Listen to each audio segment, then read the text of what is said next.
15. So my message is titled, I Hate Everything About You. And y'all know it's from the song. That is where I got the idea for it. That is the references from the song. Because as our prophet in training expounded upon it with, and I know that look, that when we start talking about the song, a lot of people have a lot of associations with it, but it's basically about codependency. But one of the things that they kind of capitalize in the song is resentment.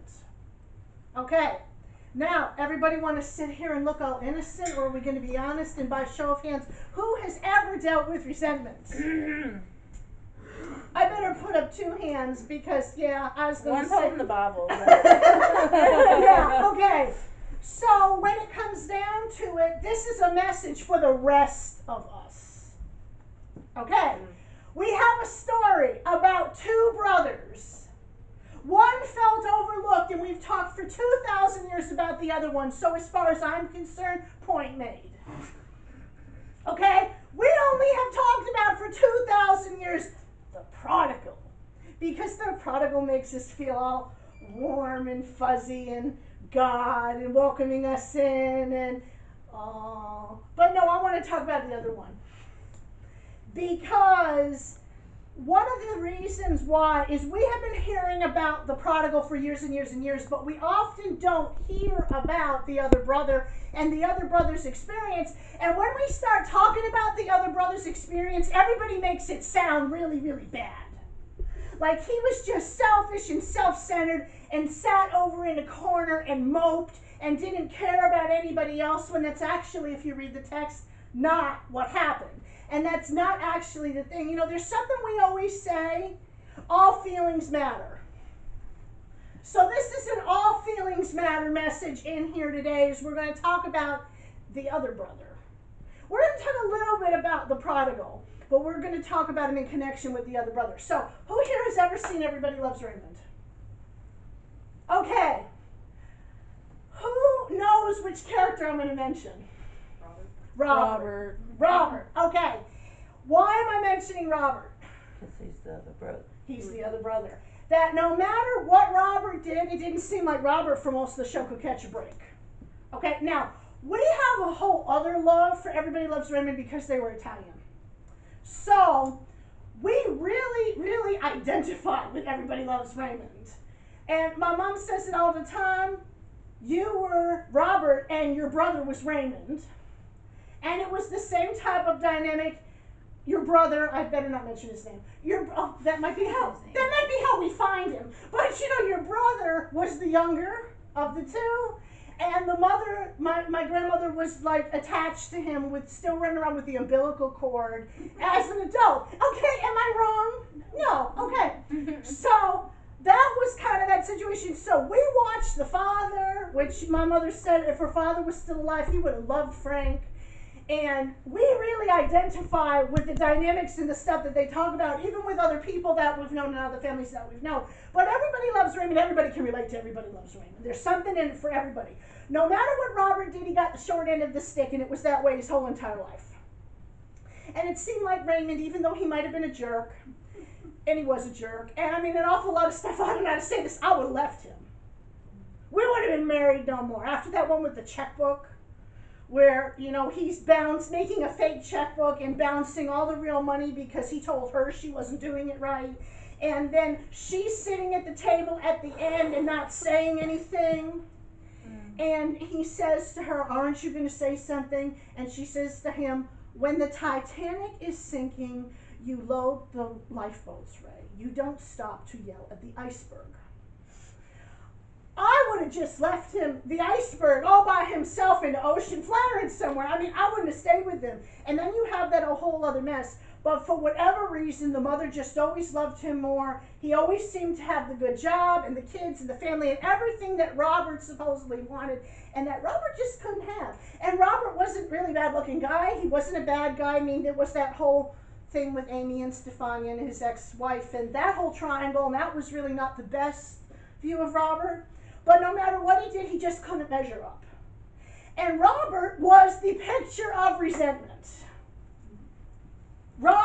hated everything. He saved a newsletter for 10 years because he didn't like how he was portrayed in it. And every time anything good happened to Ray, he was annoyed about it, and he made comments and, back and forth and back and forth and back and forth. And the bottom line, I guess I would say, of the show in that particular plot is that Robert was justified. He had every right to feel the way that he felt. All feelings matter. There are no bad feelings. That's how he felt. He had the right. He was justified in how he felt because it wasn't fair and it wasn't right. But it didn't make it any different. The only one it hurt was Robert. Ray kept getting, falling in manure and came up smelling like a rose every single time. Everything still went his way. Everything still happened. It didn't change how the mother felt. The only thing it did is it upset and it bothered Robert.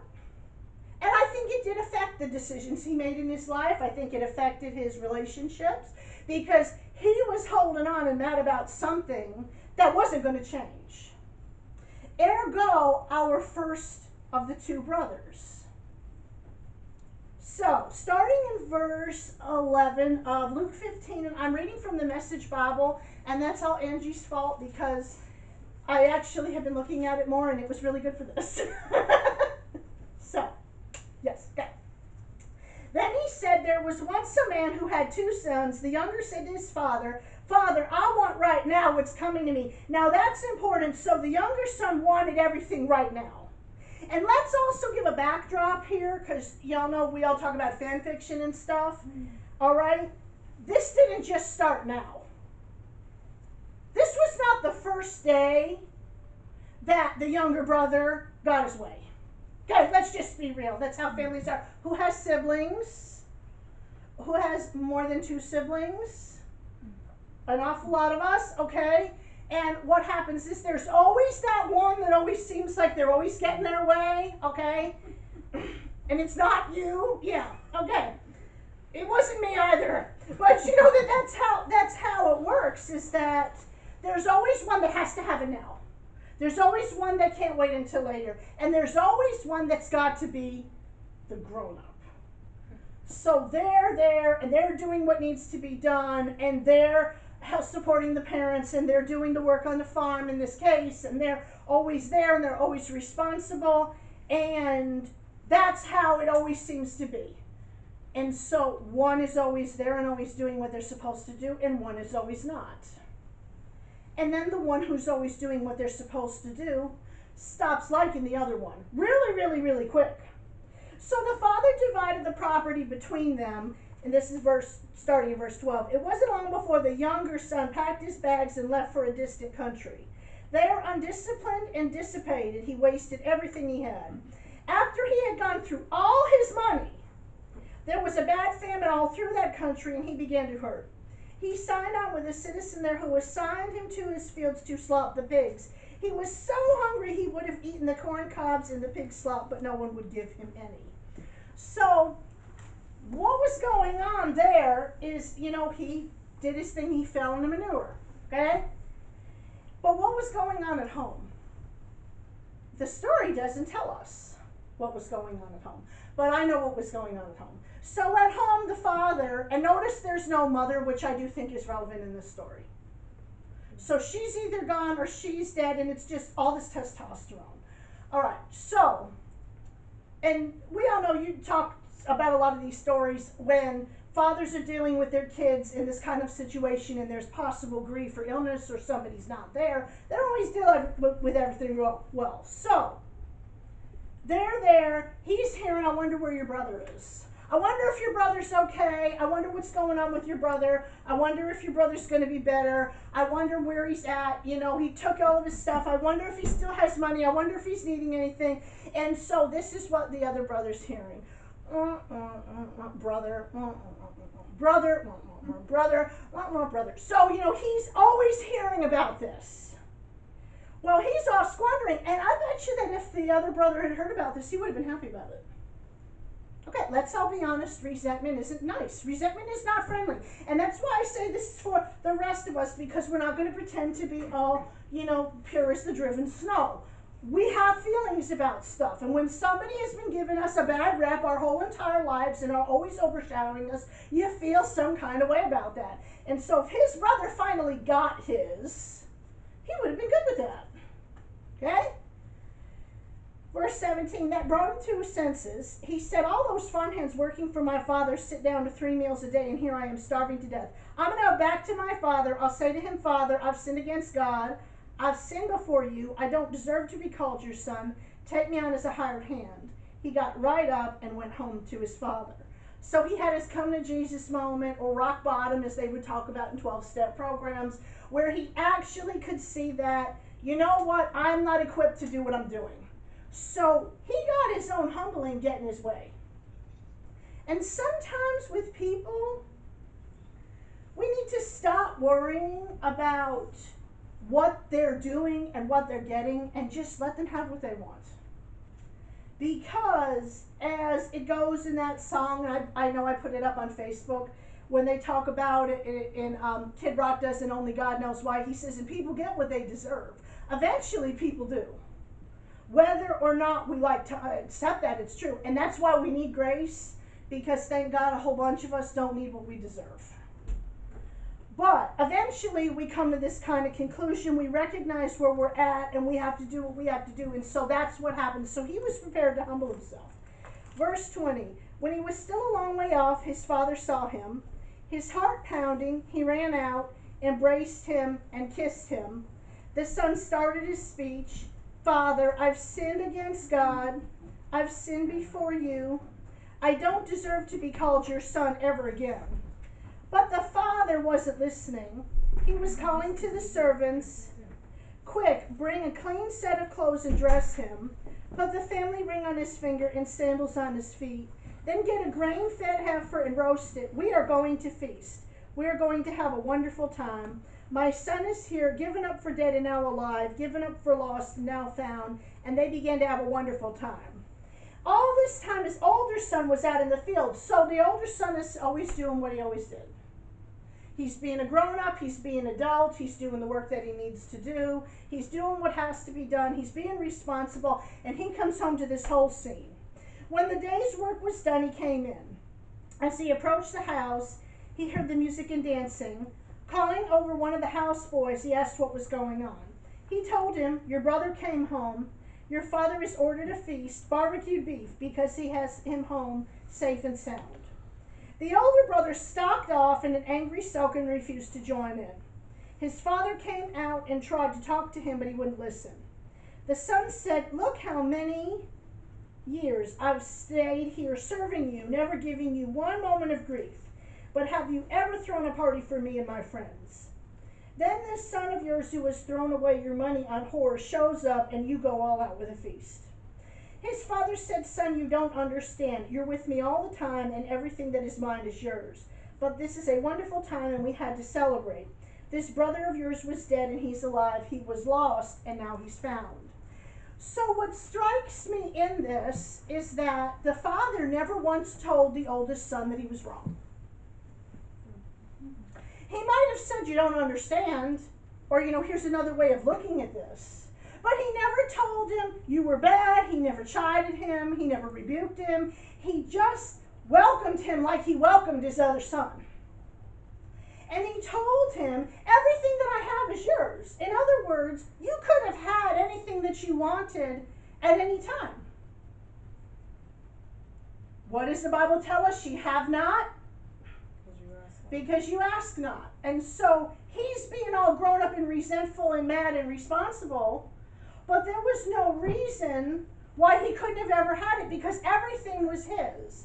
And his father wanting to celebrate his other son doesn't take anything away from what he had. So, the moral of the story is, don't let what other people have or what God does for somebody else take you away from what God has for you. Because we can sit around and be angry about every circumstance we've ever had. And, I'm grade A, and I tell this story. I was in high school age, I guess. I was around high school age, and I was picked with this winning essay that appeared in a newspaper. 100,000 people, I don't know, it was this really big thing. And when the Kennedy boy had it a couple years earlier, he got to read his essay in front of everybody at church all weekend. When it happened to me, nobody cared. And I remember my mom having to sit me down at however old I was and tell me point blank, you're not a Kennedy. And we resent what we don't understand. We resent because we're in positions and we're in situations where instead of seeking to understand, we just hate everything about somebody else. And we attach ourselves to them, and we define ourselves by them. We define ourselves by how we hate everything about them. And then it becomes this crazy love-hate thing. Like Robert in Everybody Loves Raymond, I believe Robert loved his brother, but he hated his brother. And so I hate everything about you, why do I love you? You hate everything about me, why do you love me?